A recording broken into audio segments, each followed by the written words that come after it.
ልባም ሴት ማለት ከሌሊቱ 9 ሰዓት ከ35 የምትተኛው ናቸው የኔ ቆንጆ የኔ ልዕልት ማለት ነው። አንቺ ልባም ሴት በሆነሽ ነው እኮ ሰዓቱ አይደለም የሚገልጸው፣ ማንነትሽ፣ እንነትሽ ይገልጻል፣ ውስጥሽ ይገልጻል፣ ፊትሽ ይገልጻል፣ አነጋገርሽ፣ ሁሉ ነገርሽ ምን አይነት ልባምና ጠንካራ ሴት ጥሩ ሰው እንደሆንሽ ፊትሽን አይቶ መረዳት የሚችል ሰው አለ ብዬ አስባለሁ። እንግዲህ ሩትዬ ሪፖስት ያደረገችው ቪዲዮ ላይ ሲጀመር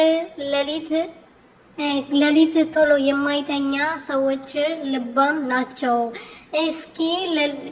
እስኪ አለን ብሎ ከሌሊቱ 8 ሰዓት ከ10 የሚተኛው ሲባል ደግሞ ከሌሊቱ 9 ሰዓት ከ35 ነው የምተኛው። ግን በጣም እየደከመኝ ነው የምነሳው ብላለች። እንግዲህ ባለትዳር ነች። በዛ ላይ ደግሞ ጠዋት ተነስታ ልጅ ማጥባት አለ፣ ሌሊት ተነስቶ ልጅ ማጥባት አለ።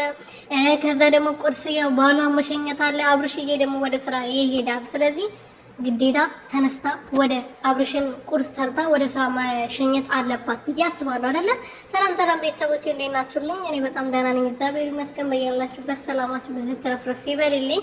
ለዚህ ቤት ለዚህ ቻናል አዲስ የሆናችሁ ሰብስክራይብ፣ ሼር፣ ላይክ እያደረጋችሁ ቤተሰብ እንድትሆኑበትና እየጠየኩኝ እንግዲህ ሩትዬ በዚህ ነገር ደግሞ ብቅ ብላለች ማለት ነው። የኔ ፍልቅልቅ ይሄን ቀን ታስታውሳላችሁ፣ ይሄን ቪዲዮ ታስታውሳላችሁ፣ ይሄ ዘፈን ይሄን ድምጽ ሙሩድ የሆነ ድምጽ ታስታውሳላችሁ። ዘፈናለት ነበር።